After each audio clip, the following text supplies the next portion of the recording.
Hey,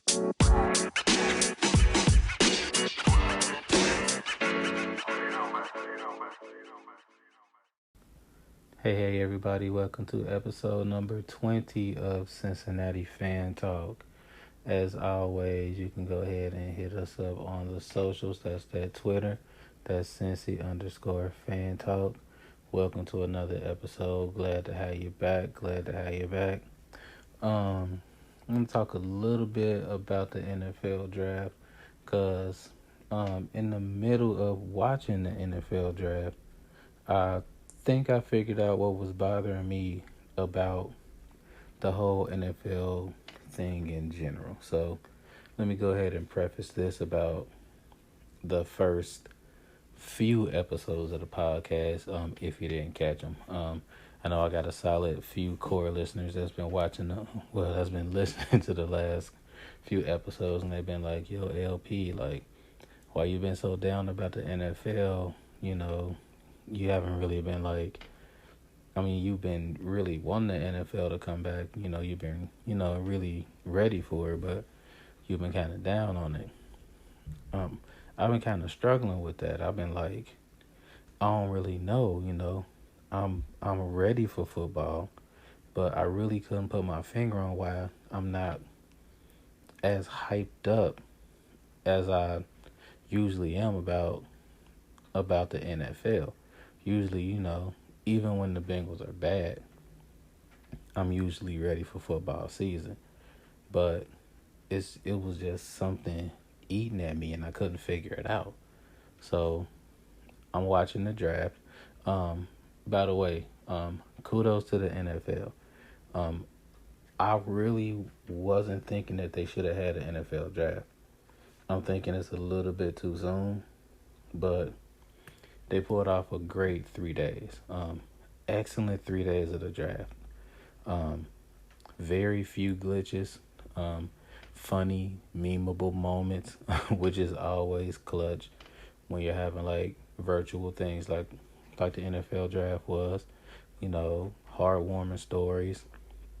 Um, Other things that we'll get into in a second, I really wasn't feeling indicative of what the NFL is, but overall, um, a real clutch. I give it I give it a solid B plus. I mean, it for what they had to do, it was solid. But in the middle of the draft, I kind of figured out what was eating away at me about the NFL. And what's next?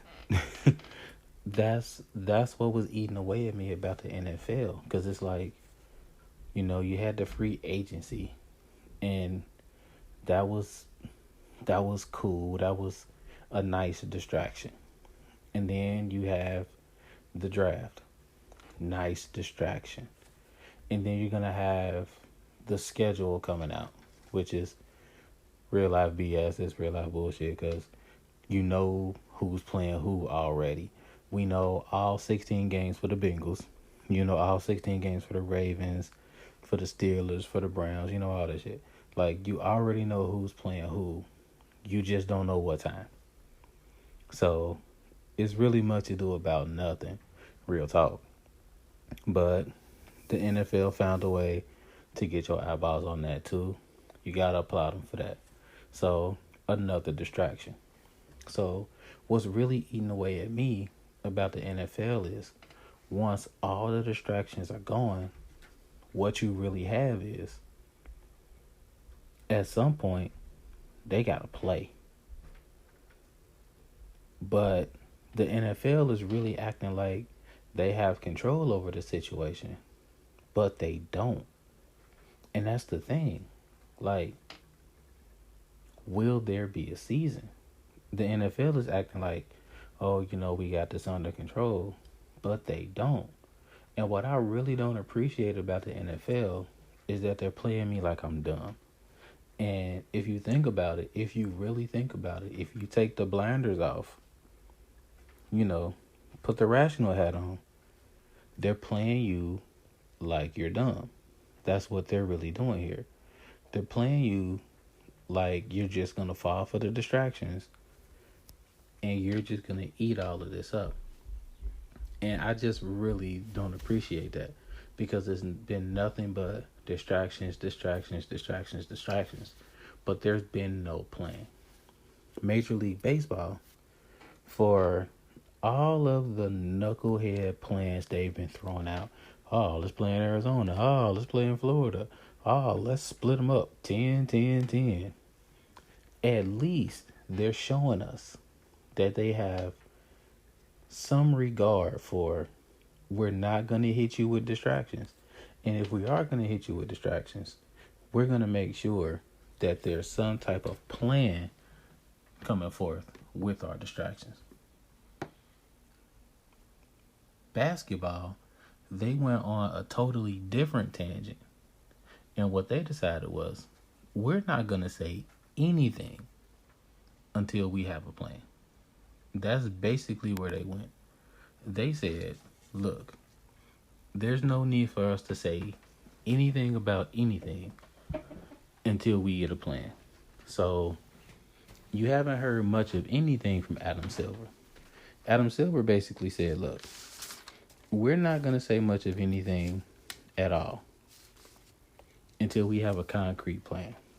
Even when they were talking about, let's go ahead and work out on some facilities and whatnot, they shot that down because that plan wasn't concrete. Meanwhile, the NFL is simply hitting us with distraction after distraction after distraction. Now, personally, I think it's genius because we want the distractions. There's nothing for us to watch but old games, Ellen's Game of Games, and that's pretty much it. So, unless we're watching The Last Dance, we're gonna eat up these distractions. Give us the NFL draft, give us the schedule, but at some point, you're gonna have to give us a plan. We're gonna have to know, what are you doing? What are your contingencies? If you can't play in September, what's the backup plan? And now the NFL is kind of leaking out plans through back channels. They're saying, okay, so we may end up having to push everything back through October. But this is not coming from the NFL. The NFL is saying, we plan to put our games on as scheduled. That's bullshit. What they're leading us to believe is they control everything. And try to sell that to somebody who doesn't have a job right now because of the virus. Try to sell that to a kid that's out of school right now because of the virus. Try to sell that to a college basketball player. Try to sell that to a college football player. Try to sell that to anybody. Here's the thing. The NFL needs to understand this. They do not control the timeline here. And we're hearing this a lot because it's the truth. The only thing that controls the timeline is the virus. So what we need to be doing is we need to be listening to the scientists. We need to be listening to people that understand the virus. So the main thing here is we need to listen to people that understand how everything works. And right now, I really don't think that's happening. I can't say it's kind of scary because the NFL also needs to understand that it's tough without the NFL, but slowly but surely, everybody's making do. And I think the NFL kind of lives in this mind state that we're just going to kind of melt and self-destruct without sports. And, it's really, really tough without sports. But at some point, you end up being okay. I just feel like the NFL is kind of taking us for fools. It just really feels like that. These distractions, they're cool. There's really nothing to do. So the distractions are okay. But what we would really appreciate from the NFL is And I understand there can be no concrete plan. There's no way you can say, okay, here's what we're doing. We're definitely going to do this.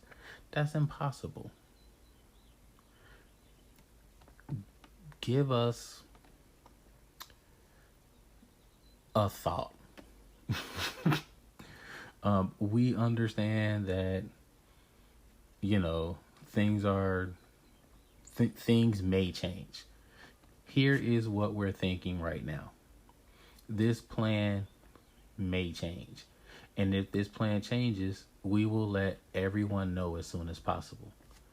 I feel like this does a great service to fans. What you don't want to do to fans is go like, we're going to put these games out as scheduled.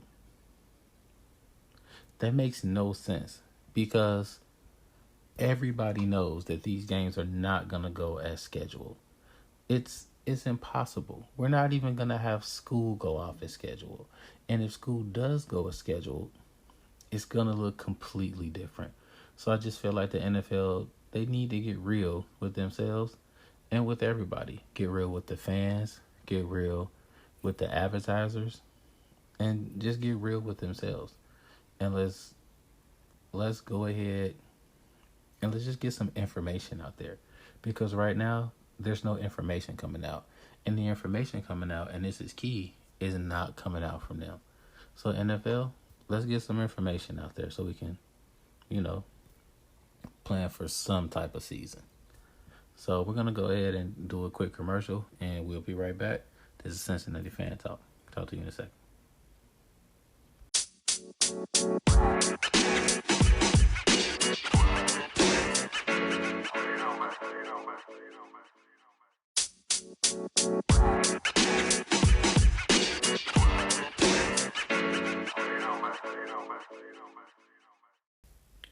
Yo, yo, yo, welcome back to Cincy Fan Talk. As always, catch us on that Twitter, that's CINCY_Fan Talk. That's Cincy_Fan Talk. One thing I left out on my whole critique of the NFL and why I was kind of bummed out on the whole draft thing is why in the world was the kicker in the 5th round pick for the Patriots?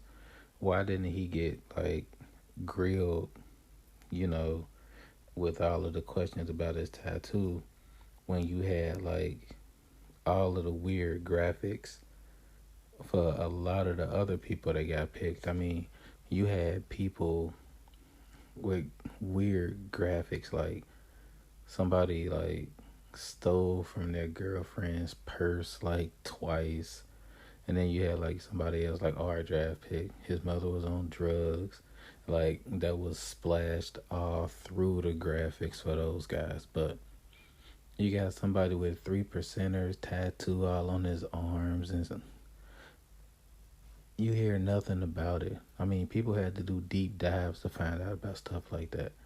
I mean, the hypocrisy of all of it. Like, I mean, it just kind of tell you what the NFL all about. I mean, it's, it's that stuff that we talk about all the time. But like, you bring it up and it's, well, you know, you got black people making all types of money in the NFL. How can you say that? But like, when you really look at it, you look at where they're making the money at in the NFL. They're making the money in the same type of positions. But the higher up you go in the NFL, the less people of color you see in those positions. I mean, it's the same critique. I'ma definitely hop into it. You'll hear about it soon enough, trust me. But we'll get into that soon. So we'll save it for another time. We got plenty of time. So what we're gonna do is we're gonna jump into the Bengals draft, you know, their choices and how they stacked up with the rest of their division. We're not gonna go league wide with it because the way I see it, the Bengals are competing with 3 teams. The easiest way to get into the playoffs is to win the division. Because if you're trying to make it as a wild card, then you're competing against all of the other teams in your division, plus the teams in the South, in the East, in the West, and the AFC. You don't really want to do that.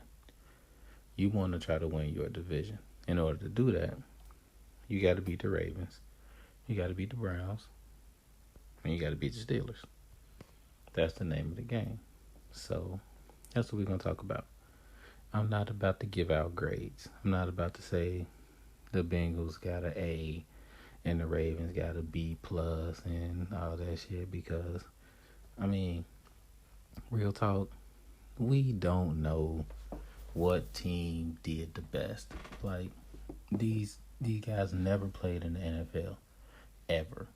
So we're not gonna know who did the best until they actually play. So all we can do is go by what they did in the past and go by who filled their spots the best and who got the best bang for their buck. So that's really all I'm going by. So those are the two columns we're filling in. So if we're going by who filled in what they needed to fill in based on last year, the Bengals won that. Hands down. I mean, just go by the other three teams. You look at the Steelers. I mean, they really didn't do what they needed to do. I mean, you look at the wide receivers they got. I mean, they got one, and honestly, I don't think Chase Claypool's gonna give them what they need. I don't really think he's gonna be fast enough to fit the bill. Me personally, that's just me. The Browns, for me personally, I still think the Browns have the most talent in the division. Still, I mean, and that's the Bengals, my squad, flat out. But if you're looking at who has the most talent right now, I say that the Ravens have the best quarterback and the Browns have the most talent. I mean, you can't lose with their wide receivers, their tight end, and the running backs that they have. I mean, all together, you're looking at a team that they have the best team in the division.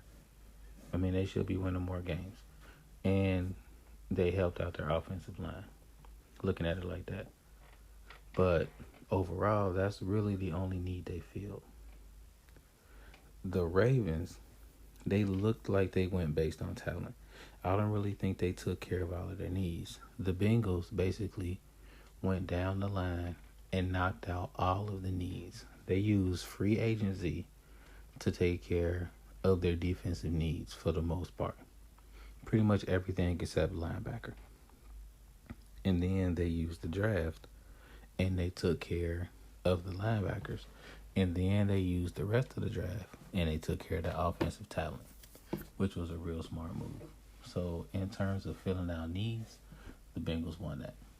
But if we're talking about talent, the Ravens won that. For them to take the running back that they got in J.K. Dobbins, I was looking at the draft and I was hoping that J.K. wouldn't go in our division. And I was definitely hoping that he wouldn't go to the Ravens. I don't know where he's going to play with them having Justice Hill and Gus Edwards and Mark Ingram and now J.K. Dobbins. That's a lot of firepower. And with the new wide receiver they got, I mean, that's going to be a lot of talent. I mean, my only knock on Lamar Jackson, I mean, and they say some wild shit about Lamar Jackson.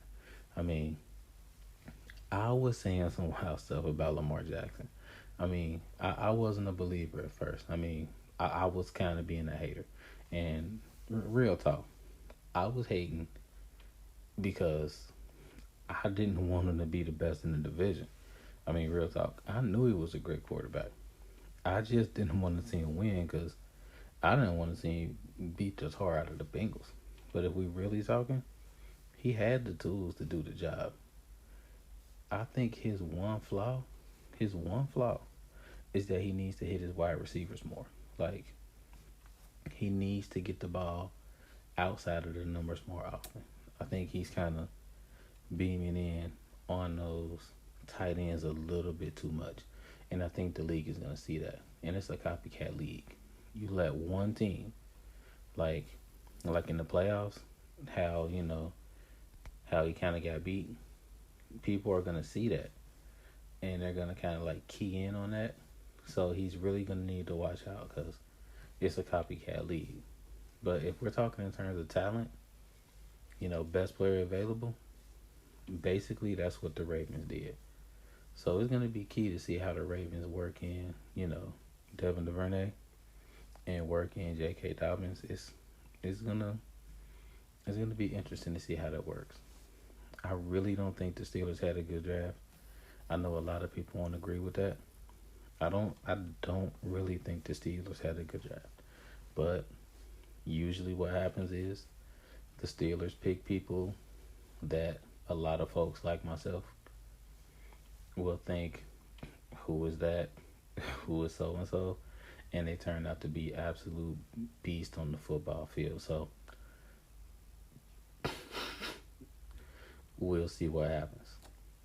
Because like I said in the very beginning of this, we don't know what these players are going to turn out to be. I mean, we just don't. The college game doesn't necessarily turn out to be success in the pro game. I mean, you have people that played at James Madison. They'll turn out to be beasts in the pros.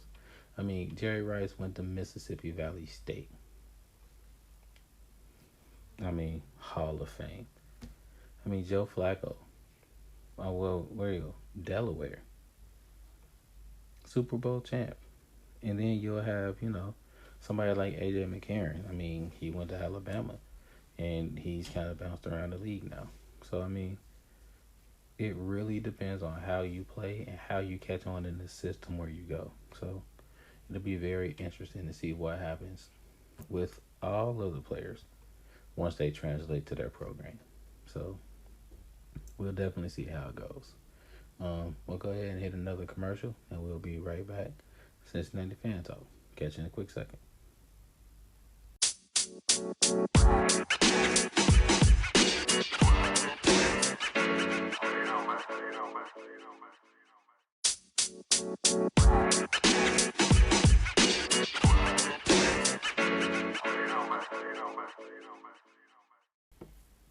Yo, welcome back to Cincy Fan Talk. As always, hit us on the socials. That Twitter, Cincy_Fan Talk. That's CINCY_Fan Talk.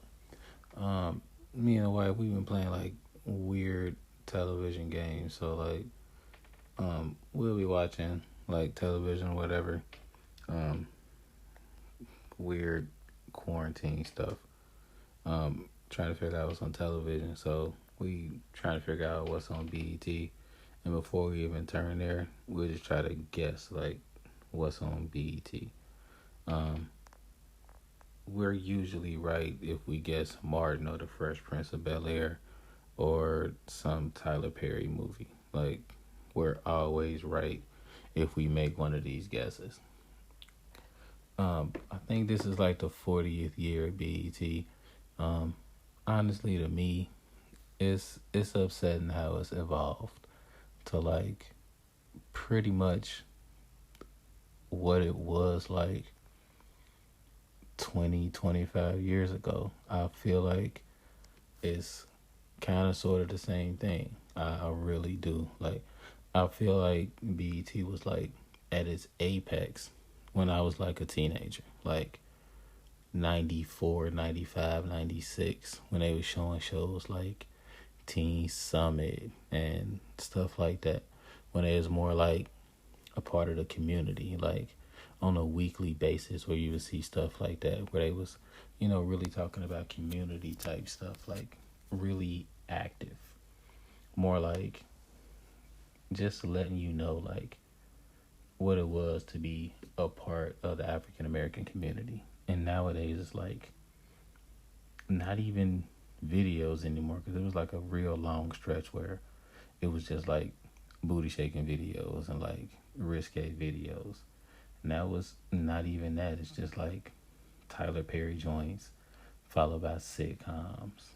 And then the Sunday block is just gospel shows, followed by Tyler Perry joints. I mean, you got this coronavirus that's like real life killing black folks like at a at an alarming rate, and you would think that more would be talked about on networks like BET, but all I really seen was like a 2 or 3 hour show, and that was pretty much it. And I mean, I wouldn't even really call it a letdown. I mean, it's more like expected. Like I've seen so much on so many other like networks, and it's just kind of crazy where you in like year 40 of BET, and I mean I just really haven't seen any progress. Like I've seen DJ Khaled like telling me to like stay at home while he's standing in front of his pool. I mean like BET, I gotta do better, man. Like I just remember like being a kid and like it was a little bit better than this. Like I mean, it gotta be better than this. I mean, you put me like in some parts of BET, and it's just for free. Like I know I got like what 4 or 5 listeners, but this for free. So here you go. I would like make it regional, because right now like it's like BET Soul and BET Jams and like all that shit where it's just basically all music. And we got the one thing where it's like BET Her, and that's for women, and that's cool. But really they just show movies. Like it's just like all movies, and it might be like a little bit of like music, but it's basically all movies and music. Basically what I would do is I would break it down. I would take all of those networks, and I would break it down, and I would make it all regional. It would like BET South, BET East, BET West. I would make it all regional. And I would make it so like at some point they would like all show the same thing. It would be like BET News at 11. Something like that. Or like, BET News at 5. And then sometimes they would show like regional things, like stuff for your region. So that way you can kind of like, take out all of this like sitcom stuff. I know it's cheap. I know that's why like you can do that, like, because it's cheap. You don't have to pay a lot for it. But at some point, you got to be like, what are we doing this for? Like, are we doing this to be cheap? Because I know y'all making a gang of cash. Like, so are we doing this to be cheap? Or are we doing this, like, to help our people out?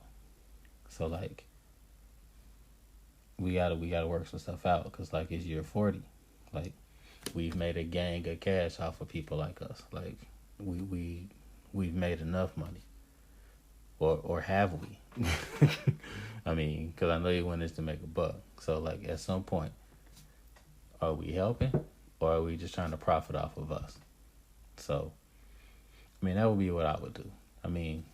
You can kind of regionalize it, and you can kind of make it like a real live network thing.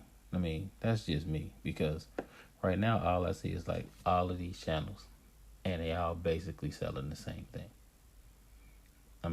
It's all music. I know it's BET, Black Entertainment Television, but speaking as a black man, I would like some news to go along with my entertainment. Because right now, I find myself watching BET 3% of the time. Most of the time, it's not a big part of the program, to be quite honest, because it's not much there anymore. It's just not. And as you can see, this is definitely quarantine talk, because when you're sitting in the house for so long, these thoughts just kind of pop in your brain. So other than that, it's a whole lot of laughing at our leaders. Not wearing masks and not being safe, which is utterly ridiculous to me personally. I mean, how do you tell people, you recommend them to wear a mask and then you don't wear a mask? That's crazy. I mean, me as a teacher, if I tell my kids, I'm like, hey, this is the way you do the question. This is the way I recommend you do the question. So, hey, Mr. Parker, is this how you do the question? No, I don't do the question like this. Why would they do the question like that? I mean, it's just ridiculous. I mean, having a teacher's mindset, you just kind of look at things like that. If I tell the kids to do something, if I say, hey, no running in the house, and then they see me running down the house, they're not listening to what I'm saying. They're watching what I'm doing. As a teacher, I'm always thinking like that. So if I tell them not to run down the halls, I'm walking as I'm telling them that. Because kids, they listen to what we say, but they're always watching what we do. So I'm never cursing in front of the kids. Ever. Because if I'm cursing in front of the kids, the first thing they're going to do is go like, oh, hey, Mr. Parker cousin, so I get to cuss too. It's common knowledge. So if you're watching Mike Pence and he's not wearing a mask, he can tell you that you have to wear a mask all day. But if he's not wearing a mask and you listen to Mike Pence, what are you going to do? You're not going to wear a mask. So, it's just common. It's just stuff that you would think about as a leader and go like, hey, if I want people to do what I'm saying, I need to model that thinking. Hey, it makes sense to you and me. It should make sense to everybody. So, hey. On that note, we're going to go ahead out. We're going to wrap up episode 20. It's been a fun 20 episodes. Definitely plan on getting 20 more in. So, going to catch up with you guys next Tuesday for episode 21. This is LP, and we're going to go ahead and head on out. This has been Cincy Fan Talk. LP, out the door. See you next week. Peace.